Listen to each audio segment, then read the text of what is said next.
నమస్తే welcome back to max TV. నేను మీ శ్రావ్య.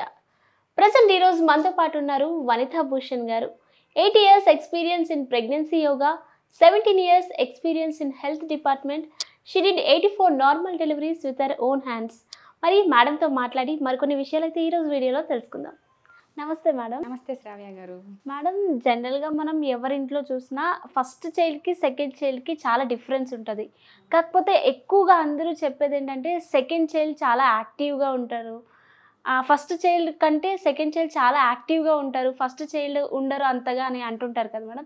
ఎందుకు మేడం? దానికి స్పెసిఫిక్గా రీజన్స్ ఏమైనా ఉంటాయా? ఫస్ట్ చైల్డ్కి సెకండ్ చైల్డ్కి డిఫరెన్స్ ఏంటి మేడం అసలు? ఖచ్చితంగా రీజన్ అయితే ఉంది. మీరు చెప్పింది, మీరు వినింది కూడా 100% కరెక్ట్.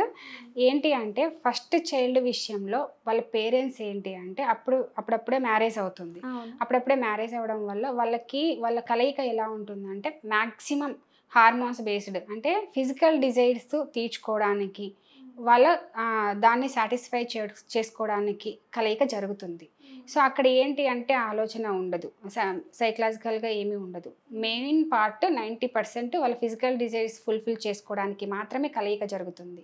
సో అటువంటి టైంలో పుట్టిన బేబీని ఏమంటారంటే, మేము గురువుల దగ్గర విన్న దాని ప్రకారం ఆ సంతానాన్ని కామ సంతానం అంటారు.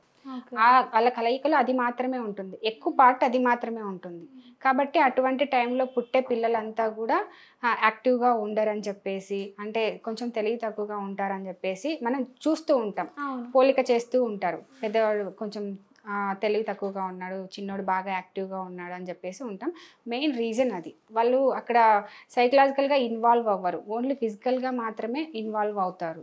సో కామ సంతానం అంటారు వీళ్ళని. కాబట్టి ఫస్ట్ సంతానం ఎప్పుడు కూడా అలాగే కనిపిస్తారు చాలామందికి. నిర్ణయాలు తీసుకోవడంలో కరెక్ట్గా ఉండకపోవడం కానీ, సో ఇలాంటి తేడాలు ఉంటాయి అన్నమాట.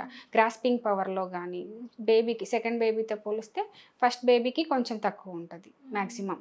అలాంటి డిఫరెన్సెస్ ఎక్కువ ఉంటాయి.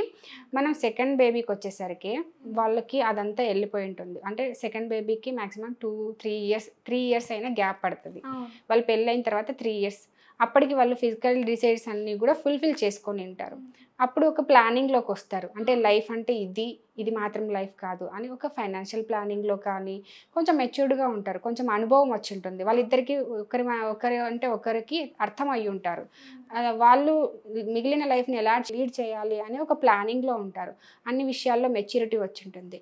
ఆ టైంలో సెకండ్ బేబీ ప్లానింగ్ వల్ల, అంటే ఈ టైంలో బేబీ కావాలనుకోవడం కావాలి కానీ, లేదంటే ఆ టైంలో కన్సీవ్ అయినప్పుడు వాళ్ళ స్టేట్ ఆఫ్ మైండ్ కూడా కొంచెం ఇంప్రూవ్ అవ్వడం వల్ల సెకండ్ బేబీ క్యాల్కులేటెడ్గా పుడతాడు. ఫస్ట్ బేబీ ఎప్పుడు ఎమోషనల్గా ఉంటుంది. ఎందుకంటే అక్కడ వాళ్ళు ఫిజికల్ డిజైర్స్ ఎమోషనల్గా కలిసారు, ఫిజికల్ డిజైర్స్ ఎమోషనల్గా కలిసారు. తను ఎమోషనల్గా ఉంటుంది, సెకండ్ బేబీ క్యాల్కులేటెడ్గా ఉంటుంది. ఎందుకు క్యాల్కులేటెడ్గా ఉంటుంది అంటే అప్పటికి వాళ్ళ పేరెంట్స్లో వచ్చిన మెచ్యూరిటీ దానికి రీజన్ అనమాట. దీన్ని సంకల్ప సంతానం అంటారు. అంటే ఇలా మెచ్యూరిటీగా ఉన్నప్పుడు కలిస్తే పుట్టిన బిడ్డని సంకల్ప సంతానం అంటారనమాట. కాబట్టి ఆ డిఫరెన్స్ మనము ఫస్ట్ చైల్డ్, సెకండ్ చైల్డ్, ఇంకా చెప్పాలంటే 4-3 ఉన్న వాళ్ళకి ఎక్కువ, లాస్ట్లో పుట్టిన వాళ్ళకి ఇంకా ఎక్కువ గ్రాస్పింగ్ పవరు, ప్రపంచ జ్ఞానము ఎక్కువగా ఉంటుంది. ఎందుకంటే వాళ్ళకి ఇంకా కొంచెం ఏజ్ పెరిగి ఉంటుంది, పేరెంట్స్కి ఇంకొంచెం ఎక్కువ జ్ఞానం వచ్చి ఉంటుంది, ఇంకొంచెం మెచ్యూరిటీ వచ్చి ఉంటుంది. కాబట్టి ఆ టైంలో పుట్టిన పిల్లకి ఇంకా కొంచెం గ్రాస్పింగ్ పవర్ బాగుంటుంది, అన్ని విషయాల్లో కొంచెం ముందు ఉండడం స్టార్ట్ అవుతుంది అన్నమాట. సో ఇది కామ సంతానం, సంకల్ప సంతానం. Okay. So this is the reason అనమాట. ఫస్ట్ చైల్డ్కి సెకండ్ చైల్డ్కి అసలు ఎందులో చూసినా కూడా కొంచెం పొంతన కూడా ఉండదు కదా. అంటే పొంతన కూడా ఉండదు కదా మేడం ఎక్కువ శాతం ఫస్ట్ చైల్డ్కి సెకండ్ చైల్డ్కి. అంటే వాళ్ళ బిహేవియర్లో కానీ చాలా వరకు మనం అంత తొందరగా మ్యాచ్ అవ్వవు.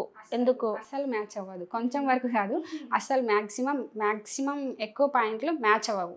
ఎందుకంటే తను ఎమోషనల్, తిను క్యాల్కులేటెడ్. సో ఎమోషనల్ డీల్ చేసేవారు వేరు, క్యాల్కులేషన్గా డీల్ చేసేవాళ్ళు వేరు. కాబట్టి ఆ మాత్రం తేడాలు ఇద్దరి మధ్య ఖచ్చితంగా ఉంటాయి.